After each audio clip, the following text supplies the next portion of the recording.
கார்த்திகை மாதத்துல ரொம்ப வலுவான திதி அப்படின்றது எதுன்னு எடுத்துக்கிட்டோம்னா அஷ்டமி ஒண்ணு, இன்னொன்னு பஞ்சமி.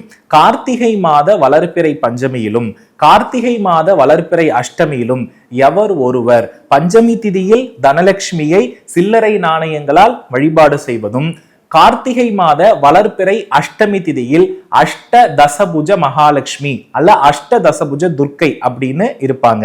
சோ கார்த்திகை மாத அஷ்டமி திதியில் துர்க்கையை வழிபாடு செய்வது மிகப்பெரிய கடன் சுமையிலிருந்து நமக்கு விடுதலை அளிக்கும். கார்த்திகை மாத பஞ்சமி திதியில் வீட்டுல தனலட்சுமி உருவத்தை எழுந்தருளல் பண்ணி அல்லது கும்பத்துல கூட நம்ம என்ன பண்ணிக்கலாம்னா எழுந்தருளல் பண்ணி சில்லறை நாணயங்களை நம்ம என்ன பண்ணலாம்னா ஒரு மண்பானை வாங்கி அந்த மண்பானையில நீங்க ஒரு 1000 ரூபாயை சில்லறையா மாத்தி நீங்க அதையே தனலட்சுமியாக பாவித்து உங்க வீட்டுல தனலட்சுமியினுடைய அஷ்டோத்திரங்களை சொல்லி தனலட்சுமியினுடைய படத்திற்கும் இந்த பானைக்கும் மலர்களால் வாசனை மலர்களால் அர்ச்சனை பண்ணிட்டு வணங்கி இதை ஒரு இடத்துல வீட்டுல தென்மேற்கு மூலைன்னு சொல்லுவோம். இதுதான் நிலத்தத்துவத்திற்குரிய மூலை.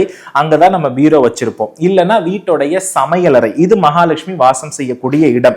சோ சமையலறையிலேயோ தென்மேற்கிலேயோ மண்பானை முழுவதும் உங்களுடைய தகுதி எவ்வளவு இருக்கிறதோ அதற்கு தகுந்த அளவு பானை வாங்கி சில்லறை நாணயங்களை கார்த்திகை மாத வளர்பிறை பஞ்சமியில் தனலட்சுமியாக பூஜை செய்து அம்பாளுக்கு நெய்வேத்தியமாக பழவகைகள் வைத்து இந்த மண்பானைக்குள்ள நம்ம சில்லறை காசுகளை நிரப்பி நம்ம வீட்டுல வச்சோம்னா நம்ம வீட்டுல அடுத்த வருட கார்த்திகை வர வரைக்கும் நம்ம வீட்டுல பஞ்சம் அப்படின்றது வராது, நோய் செலவுகள் வராது, விரய செலவுகள் வராது அப்படின்றது அனுபவபூர்வமான உண்மை. ஆகையினால இதையும் நீங்க ஃபாலோ பண்ணலாம். இப்படி கார்த்திகை மாத சிறப்புகள்ல அஷ்டமி, பஞ்சமி, சோமவாரம், காமதேனு இது எல்லாத்துக்குமே நிறைய தொடர்புகள் இருக்கிறது.